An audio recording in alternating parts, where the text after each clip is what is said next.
नमस्कार। मैं श्रीपाद बख्शी पुनः उपस्थित हूँ आपके सामने पानी से जिंदगी से एक और मोती लेकर।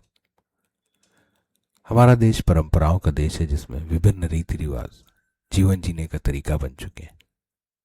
किसी व्यक्ति की दिनचर्या ही अगर देखें तो वो उसके परिवार में पहले से चली आ रही आदतों के अनुसार होती है और कई पीढ़ियों तक इसका असर होते हुए हम देख सकते हैं। सामान्यतः सुबह जल्दी उठना या देर से उठना, जल्दी सोना या देर से सोना, सुबह और रात के खाने का समय, दैनिक पूजा पाठ या धार्मिक कार्य, पहनावा, शाकाहारी या मांसाहारी भोजन आदि अनेक बातें हमारे से बड़े लोग या यूं कहें कि पिछली पीढ़ियों से हमारे पास आती हैं।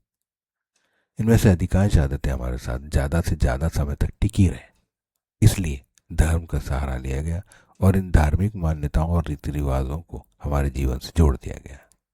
उदाहरण के लिए सूर्योदय से पहले उठना, पढ़ना लिखना, बगैर कुछ नहाए ना खाना, घर से बाहर निकलने से पहले बड़ों के आशीर्वाद लेना, शाम का खाना, सूर्यास्त से पहले खाना, रात को जल्दी सोना इत्यादि ऐसे ही हमारे जीवन का हिस्सा बनाने के प्रयत्न किए गए।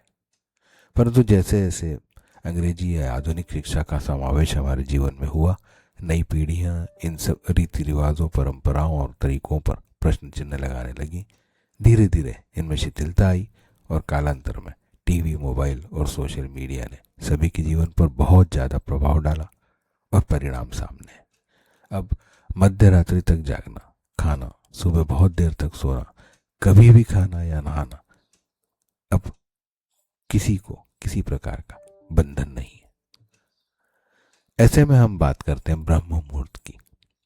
अगर हमारी मान्यताओं को माने तो यह समय होता है सूर्योदय से 1 घंटा 36 मिनट से 48 मिनट पहले, अर्थात आप कहाँ रहते हैं उसके हिसाब से लगभग सुबह 3:30 बजे से 5:30 बजे तक का समय। इसे बहुत शुभ, सात्विक और धार्मिक कार्यों के साथ पठन पाठन के लिए बहुत उचित माना जाता है। ये सोच उस समय अमल में लाई गई जब स्मार्ट वॉच, घड़ियां इत्यादि नहीं थी, परंतु हमारी दिनचर्या को प्राकृतिक दिनचर्या से जोड़ते हुए सूर्योदय से सूर्यास्त तक तय कर दिया गया। पद्म पुराण में इस ब्रह्म मुहूर्त का उल्लेख मिलता है।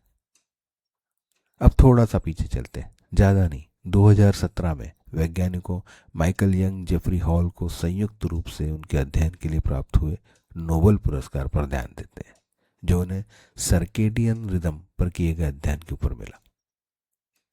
इसको साधारण भाषा में बॉडी क्लॉक की संज्ञा दी गई। उनके अनुसार रात्रि काल में अपने शरीर तंत्र को व्यवस्थित करने का कार्य होता है। रात्रि में जब शरीर आराम ले रहा होता है तब पीईआर प्रोटीन बनता है जो शरीर में कार्यरत रहता है।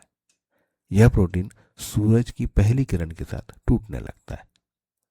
इस तरह टूटने और बनने का क्रम 24 घंटे चलता रहता है और शरीर चुस्त दुरुस्त रखने के साथ हमारी बॉडी क्लॉक 24 घंटे 7 दिन लगातार चलते हुए एक बैलेंस बनाए रखती है।